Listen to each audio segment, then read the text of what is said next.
una bendición grande que nos podamos volver a reunir en esta mañana. Hoy quiero continuar con nuestro estudio del libro de los Hechos. En el libro de los Hechos hemos encontrado una gran riqueza para nuestra iglesia, no solamente hemos encontrado riqueza literaria o en las narraciones, algo singular como lo que vimos el domingo pasado con respecto a Eutico, sino también la verdad de Dios para nuestra iglesia. El libro de los Hechos, más que un libro espectacular, es un libro que habla sobre cómo la iglesia empezó no solo a entender la verdad del Evangelio, sino a vivir esa verdad. Y nos encontramos en medio del viaje misionero de Pablo, allá en el capítulo 20. Él recién había pasado lo de Eutico y se preparaba para salir a Mileto. En ese viaje sabemos de que, por lo que narra el texto, de que él no siguió con los demás, sino que se separó de Lucas, pero luego vinieron y se encontraron nuevamente en Mileto. El apóstol estaba pensando en seguir su viaje a Jerusalén. Se acercaba el día de Pentecostés que ellos celebraban anualmente. Él quería celebrarlo con la iglesia en Jerusalén. Era su iglesia, la iglesia de donde él era. Pero él no quería irse sin hablar primero con la iglesia. En este caso, la iglesia de Éfeso. Y en especial, con su liderazgo. Miremos qué nos dice hoy la palabra del Señor. Un hermano que nos ayude con la lectura de esos dos versículos, si son tan amables. Estando en Mileto, Pablo mandó llamar allí a los ancianos líderes de la iglesia de Éfeso. Cuando llegaron, les dijo: ustedes saben de mi vida desde el primer día en que vine a Asia y vieron cómo viví todo el tiempo mientras estuve con ustedes. Muchas gracias, hermano. Entonces, ubica al apóstol en Mileto, la ciudad de Mileto. Y Pablo dice el texto que mandó llamar allí a los ancianos líderes de la iglesia, en específico de la iglesia de Éfeso. Éfeso quedaba como unos 30 kilómetros, 30, 40 kilómetros, entiendo, de donde estaban. Y él los mandó a llamar, no podía ir hasta allá porque sabía que entrar a Éfeso implicaba visitar a muchos hermanos y iba a consumirle mucho tiempo. Entonces decide llamar a los ancianos. Y llamo su atención a dos palabras, una ancianos y otra líderes. ¿De qué podemos decir de esas dos palabras? Bueno, en todo el Nuevo Testamento, cuando se menciona a los ancianos, se menciona en plural. O sea, hay varios ancianos. Pero no menciona los ancianos de las iglesias, como si fueran muchas iglesias, sino los ancianos de la iglesia. Hablando que en una iglesia tiene que haber varios ancianos. Pero el concepto de ancianos acá no es la edad, aunque la edad a veces ayuda a entender la sabiduría. Aquí está hablando sobre esos ancianos que ejercen liderazgo. Aquí la palabra anciano son los maduros, los que pueden sopesar sin emocionarse, sin colocar sus sentimientos en evaluar una situación. Normalmente las personas, cuando es algo a favor, son eufóricos y celebran, y otros, al contrario, cuando alguien hace alguna actividad o labor que está en contra de la palabra de Dios, se van en contra de él, lo rechazan, lo critican, pero no ayudan. Entonces, ese tipo de personas muestran su carácter que todavía no son ancianos. Si llegan a confiar en la palabra de Dios, si llegan a amar a la iglesia como la ama a Cristo, entonces van a estar capacitados para poder ser ancianos si el Señor los llama. En este caso, esos ancianos ya estaban en Éfeso, o sea, no es que los esté nombrando, ya se establecieron. Recuerde que pasó 3 años en Éfeso. Entonces ya había un liderazgo consciente, un liderazgo a favor de la iglesia. Y cuando estos líderes llegaron, les dijo, básicamente, él tenía, más que un discurso, tenía una idea clara de lo que él quería decirles. Recuerden que probablemente este era el último discurso que él podía darles a ellos, o sea, la última reunión que iban a tener, porque el apóstol sabía de lo que le esperaba en su regreso a la ciudad, ¿no? De Jerusalén. Lo primero que le dice, ustedes saben de mi vida desde el primer día que vine a Asia. Entonces, un liderazgo que es consciente, entiende y sabe la vida de cada uno de ese liderazgo local. Es importante que como líderes las personas vean y sepan cómo es mi vida. De ahí la necesidad que alguien que lidere su familia, lidere la iglesia, lidere algún grupo de crecimiento o que esté al frente de un grupo de estudio, debe ser una persona que tiene una manera de vida, primero que se expone a los demás, uno, o sea, ese es un riesgo, ese es como una carga, no utilicemos la palabra carga, es como una exposición que tiene el líder cristiano a la congregación. Siempre va a estar evaluado, sea para bien, sea para cosas malas, si participa en el coro, si va a predicar, si enseña a niños, si es la persona que sugiere, siempre va a haber una exposición. Y en este caso, en el caso del apóstol, que lo que enseña es la palabra, es lo primero que dice, mire, yo traté de exponerme lo mejor que pude hacia ustedes. Y lo segundo que le dice, y vieron. ¿Qué fue lo que vieron? ¿Cómo viví todo el tiempo mientras estuve con ustedes? La gente, el que está en el liderazgo, los hermanos que están en el liderazgo deben saber, primero, que tienen que ser testimonio, que la gente tiene que saber qué es lo que pasa en su vida. Ahora, no es entregarle nuestra agenda diaria a cada hermano, sino que estamos expuestos al escrutinio de los hermanos. Y segundo, nuestro estilo de vida tiene que ser de tal manera que cuando lo vean los hermanos se animen a seguir al Señor. Es importante esa parte, porque si llega el momento en que en una iglesia se le dice a alguien, mire, para que usted desarrolle algún tipo de liderazgo, dice, no, pero ¿para qué si el ejemplo no es bueno? Entonces siempre debemos dar un ejemplo, no solo que de lo que las personas vean en un momento dado, sino siempre, y un ejemplo donde mostremos el amor hacia el cuerpo de Cristo, el amor hacia la iglesia. El apóstol Pablo le menciona dos cosas inicialmente. Uno, ustedes saben mi vida. Dos, ustedes saben cómo he vivido en medio de ustedes. Pero hay algo más que menciona el apóstol en el versículo 19 y 20. Alguien que nos ayude con la lectura, por favor. He trabajado para el Señor con humildad y con lágrimas, corriendo el riesgo de caer en los atentados que los judíos han tendido contra mí. Siempre hice lo que era mejor para ustedes y le anuncié el mensaje públicamente y en privado. Muchísimas gracias, mi hermana. Lo tercero que les dice claramente es, he trabajado frente a lo que ellos vieron. ¿Sí? Entonces, ¿qué fue lo que vieron en él? Vieron trabajo. Es importante siempre que alguien se exponga al liderazgo de la iglesia, dar lo mejor, el mejor tiempo, el mayor tiempo de servicio, no solo a la iglesia, sino en todo lo que haga, ¿no? Ninguno de nosotros en nuestra iglesia está a tiempo completo al frente de en el liderazgo. Todos sacamos de lo que se llama el voluntariado. Pero eso no es excusa para hacer a medias nuestro trabajo, ni es excusa para hacer a medias nuestro compromiso de llevar recursos a la casa. Debe ser algo que demande el máximo esfuerzo.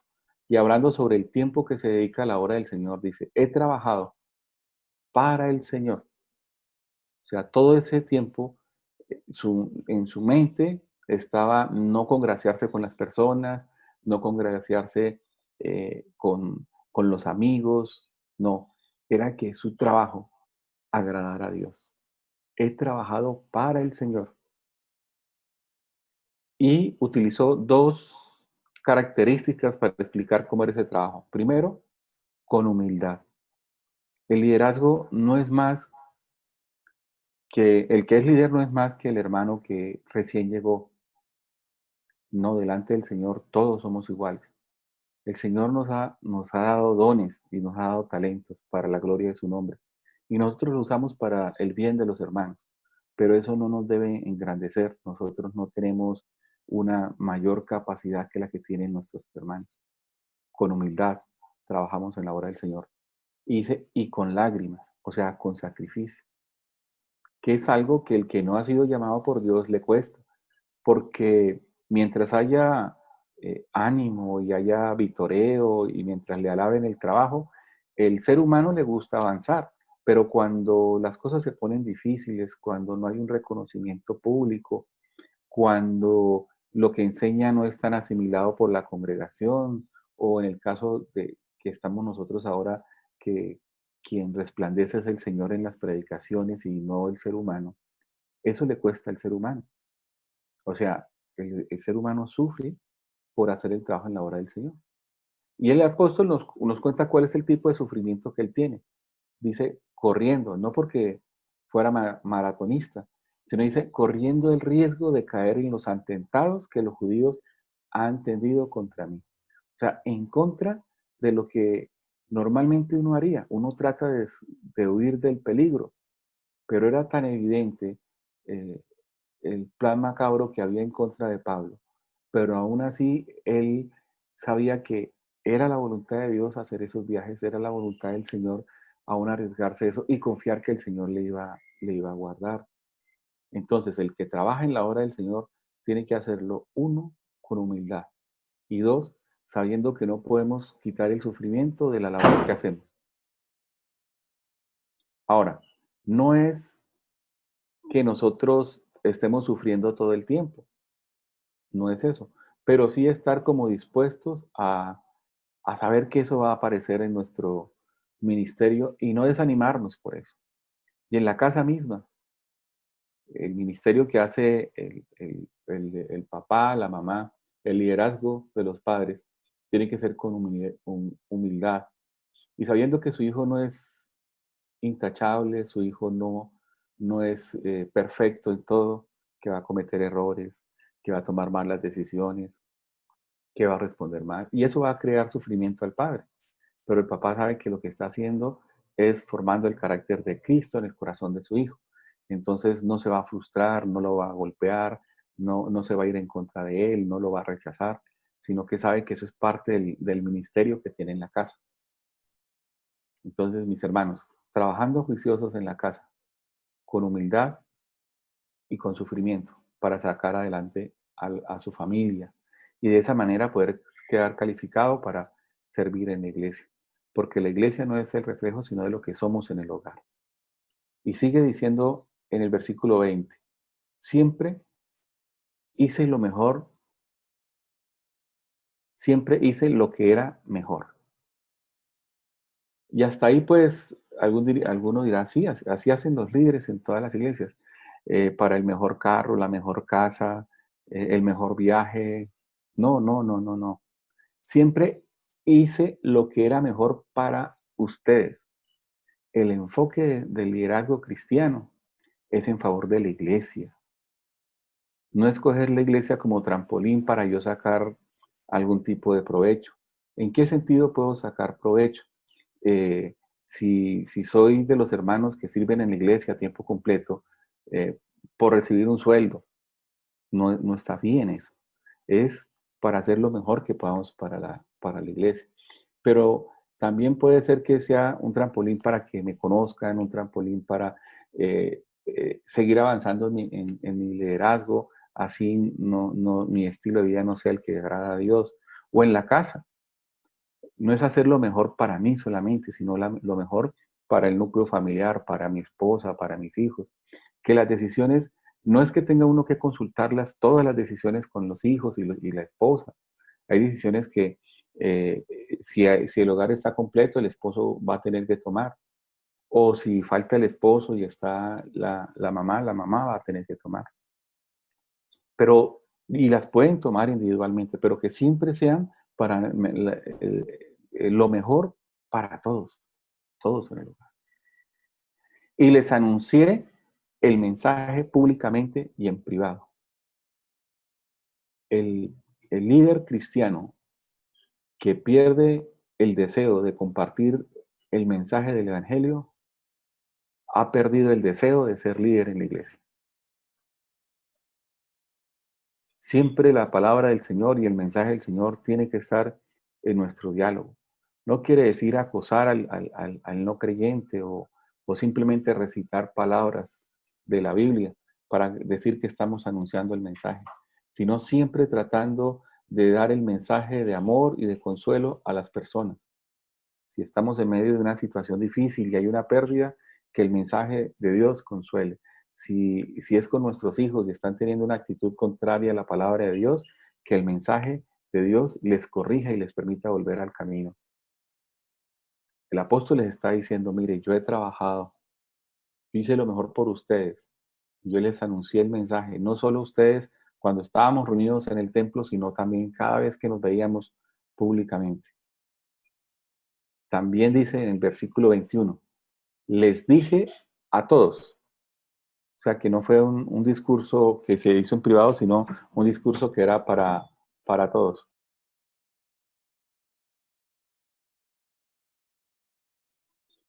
¿Y quiénes eran esos todos? No se refería solo a los miembros de la congregación,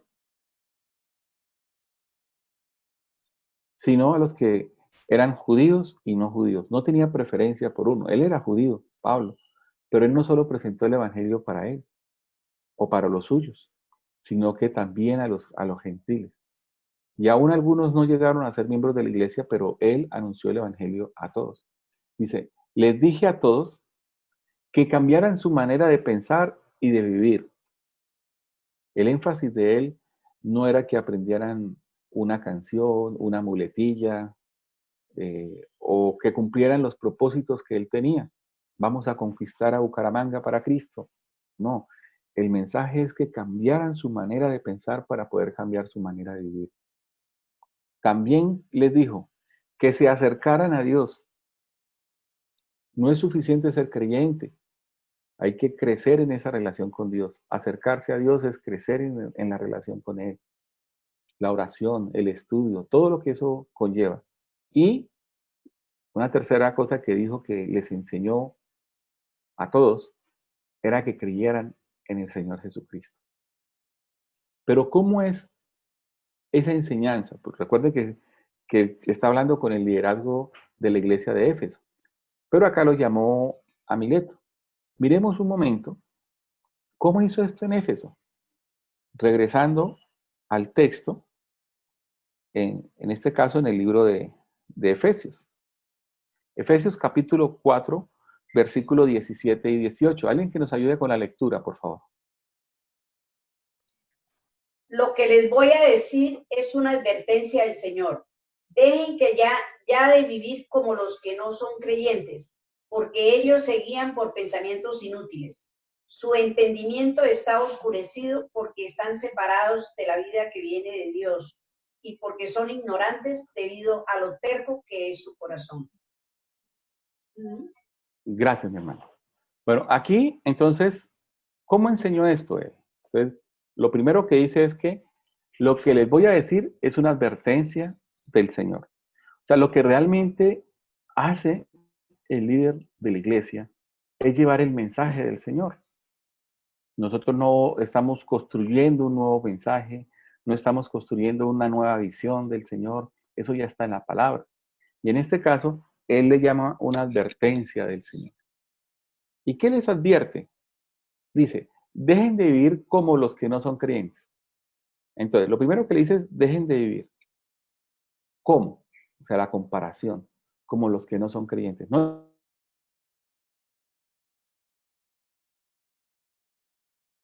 porque sería negar la obra redentora de Cristo y estaríamos enseñando otro evangelio, no un evangelio que está en la Biblia.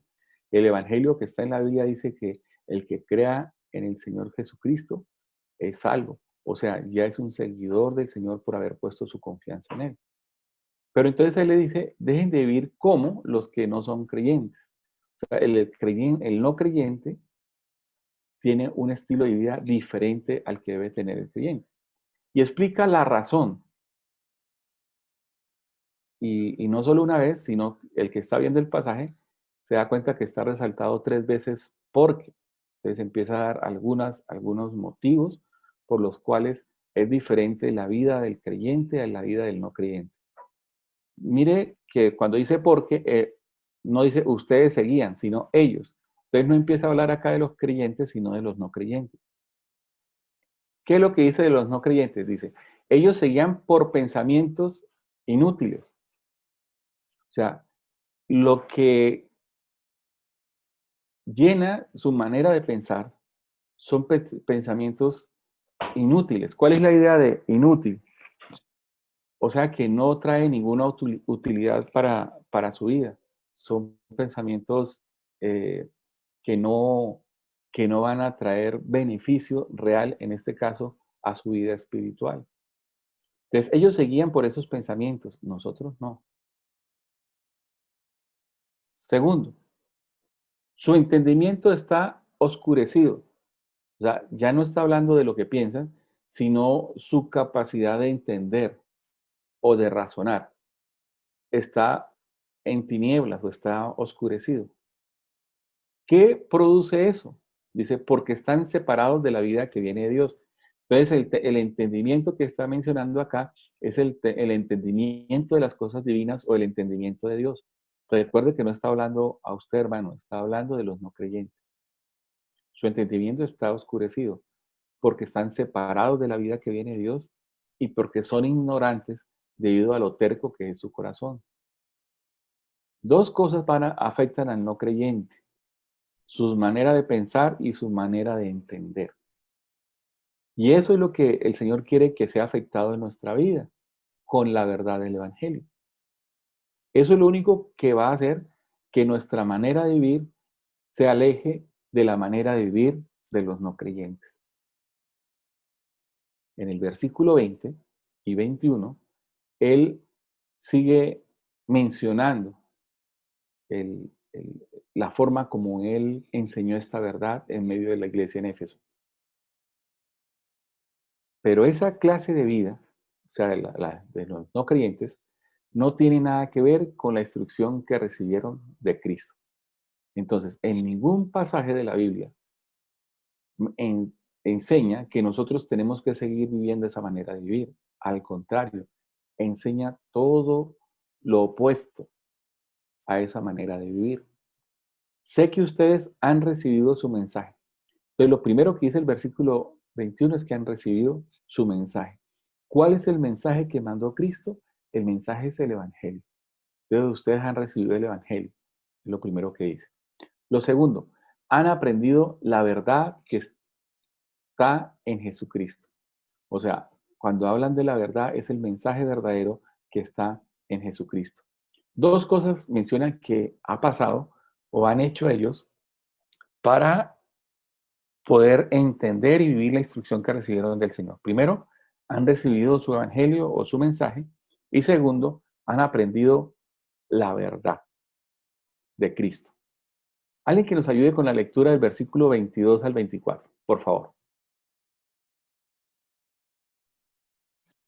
Se les enseñó a dejar atrás la forma de vida que llevaban antes. Ese viejo ser va de mal en peor por los deseos engañosos. Aprendieron a renovar su forma de pensar por medio del Espíritu y a revestirse del nuevo ser que Dios creó a su imagen para que practique la justicia y la santidad por saber la verdad. Muy bien, muchas gracias, mi hermana. Ya llevamos dos cosas que ellos recibieron o practicaron. para poder recibir la instrucción que el Señor les estaba dando. En el versículo 23 agrega algo más. Le dice, se les enseñó a dejar atrás la forma de vida que llevaban antes. O sea, mientras estuvo en Éfeso, el hermano Pablo, como líder de la iglesia en Jerusalén, que estaba apoyando la nueva iglesia en Éfeso, él les enseñó a dejar atrás la forma de vida que llevaban antes. Un líder de la iglesia hoy tiene que ayudar a la iglesia a cambiar y dejar esa forma de vida que tenían antes. ¿Cuál era esa forma de vida que tenían antes? Dice el texto. Ese viejo ser va de mal en peor por los deseos engañosos. O sea, seguir apoyándonos nosotros en nuestra manera pasada de vivir, lo único que va a hacer es seguir tratar de engañarnos. Y llegará un momento en que nosotros vamos a ceder a eso. Y ahí vendrían los problemas. Entonces, hay que dejar atrás la forma de vida que llevaban antes. En el 23 dice, aprendieron a renovar su manera de pensar. Recuerde que el problema que estas personas tenían era sus pensamientos y su entendimiento. Pero uno no puede cambiar su manera de pensar si no empieza a dejar atrás la forma de vida que llevaba antes. Aprendieron a renovar su forma de pensar por medio del Espíritu. O sea que no es una labor que pueda hacer un no creyente, porque el no creyente no tiene el Espíritu Santo, como lo afirman muchos pasajes en la Biblia. Entonces, usted que tiene el Espíritu Santo que mora en usted, entonces usted tiene que aprender a renovar su manera de pensar día a día. Y por último dice, a revestirse del ser nuevo. O sea, nadie puede ponerse una nueva chaqueta gruesa si primero no se ha quitado lo que tiene antes, si tiene otra chaqueta gruesa. Probablemente si es bien delgadito se podrá colocar las dos, pero normalmente se tiene que quitar una para poder vestirse con la otra. Y eso pasa acá. Dice, a revestidos, a colocarse usted encima esa manera de pensar para dar vida a ese nuevo hombre, o sea, el ser espiritual. ¿Cuál es ese? El que Dios creó a su imagen para que practique la justicia y la santidad por saber la verdad. Ya usted sabe que la verdad es el Evangelio. Entonces, ¿cómo fue la instrucción que recibieron de Cristo, la iglesia en Éfeso, para poder superar el problema que tenían en su manera, en sus pensamientos y en su entendimiento? Sencillo. Primero dice que recibieron el mensaje. O sea, primero recibieron el Evangelio. Segundo, aprendieron la verdad. Una cosa es recibir el mensaje del Evangelio, eso lo hace cuando uno cree, pero otro es aprender el Evangelio. Aprender el Evangelio es tener que profundizar en él, entender los conceptos, por qué el Señor dijo esto, cuál es la instrucción que el Señor nos está dando acá. Eso hay que aprender. Lo tercero, aprendieron a dejar su vieja manera de vivir. O sea, no, eso no es algo automático que pasa en nosotros. Usted primero aprendió el Evangelio y luego sí dijo, bueno, esto es lo que no agrada a Dios y yo tengo que dejarlo de lado. Y luego cuando sigue leyendo el Evangelio, los siguientes meses se encuentra otra cosa y dice, yo todavía estoy practicando esto. Esto no le agrada a Dios, voy a dejarlo. Pero eso viene por el enfrentarse a la palabra de Dios. Lo cuarto que ellos hicieron para poder recibir la instrucción de Cristo es que aprendieron a renovar su manera de pensar. Uno no le cambia la manera de pensar si uno no ha tomado la decisión de dejar atrás la vieja manera de vivir. Primero se deja la vieja manera de vivir y entonces ya está uno listo para aprender a renovar su manera de pensar. Y por último, entonces aprendieron a revestirse del nuevo ser. Aprendieron los nuevos hábitos que la palabra del Señor espera que tengan los creyentes. 5 cosas hicieron los hermanos en Éfeso para robarse el corazón de un líder agradecido, el de Pablo. Pablo vio el fruto en esa iglesia, pero porque ellos entendieron este proceso.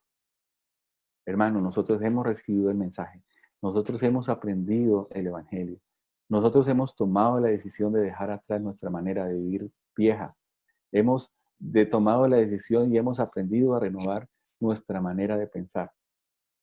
Ahora nos queda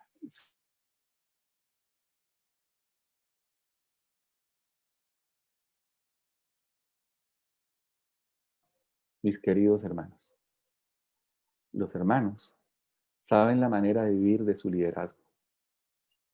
Y es algo que tenemos que estar pendientes nosotros en el camino. No para irnos en contra de los hermanos, sino estar pendiente de ellos para ayudarles.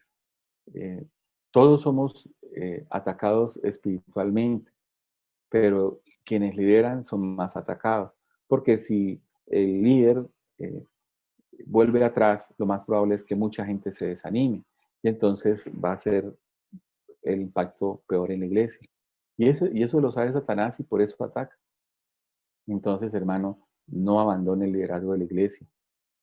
Sabe la responsabilidad que tienen, oren por ellos, estén pendientes de ellos, anímelos, no los deje solos. Segundo, los hermanos líderes en Éfeso vieron la manera de vivir de su liderazgo. En Pablo, no. Ellos que vieron que trabajaban con humildad y sufrimiento. 2, que hacían lo mejor para los hermanos. 3, que anunciaban el evangelio en público y en privado. Que nuestro liderazgo sea así. Que cada líder en nuestra iglesia sea así. Sea alguien que se esfuerce, que trabaje, pero con humildad y sabiendo que el trabajo en la obra del Señor, aunque no es en vano, eso no quiere decir que no haya sufrimiento. Va a haberlo. Pero hermano, todo es para la gloria del Señor. Y hay una promesa, porque la palabra de Dios dice que si nosotros somos enfrentados al sufrimiento y la gente nos vitupera y nos persigue diciendo cosas falsas sobre nosotros, ese sufrimiento lo equipara la palabra de Dios al sufrimiento de Cristo. Es que participamos de los sufrimientos de Cristo si nosotros asumimos de esa manera el liderazgo. Entonces, el líder que quiera quitar el sufrimiento de su liderazgo no quiere estar a la altura de su Señor. Hacerlo lo mejor que podamos para los hermanos y anunciar el Evangelio. Sí, es muy bueno lo que hacemos y podemos dar un taller de parejas y podemos decirle a las parejas las 20 formas en que se pueden amar, las 5 formas del perdón, todo eso lo podemos decir. Pero si eso no es el Evangelio, no estamos haciendo la labor como líderes. No quiere decir que no podamos ayudar a las familias, a las parejas, sino que hagámoslo con el Evangelio. Este líder, Pablo, decía a todos, primero, cambien su manera de pensar y de vivir. Segundo, acérquense a Dios. Y tercero, crean en el Señor Jesucristo. Es importante que también eso esté en su vida y en su corazón, hermano. Usted que es líder de su casa, usted que pertenece a un hogar donde la mayoría no son creyentes, pero usted es creyente. Entonces hay una responsabilidad espiritual ahí.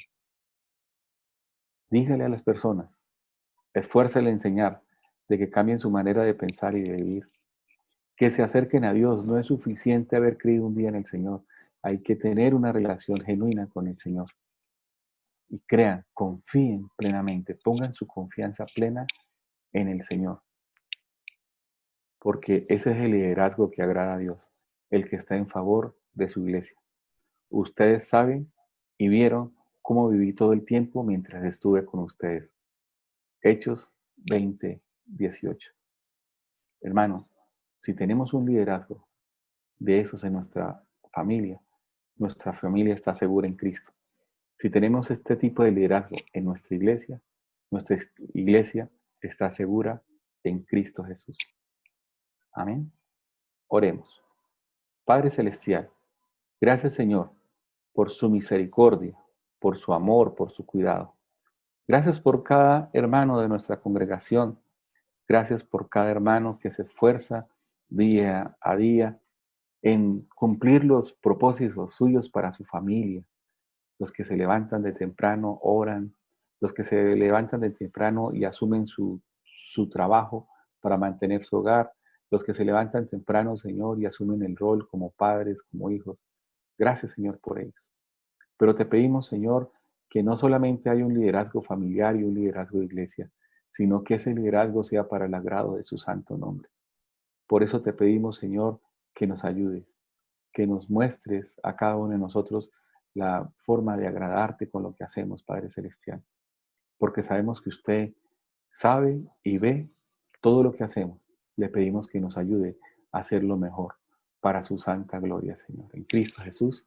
Amén y amén.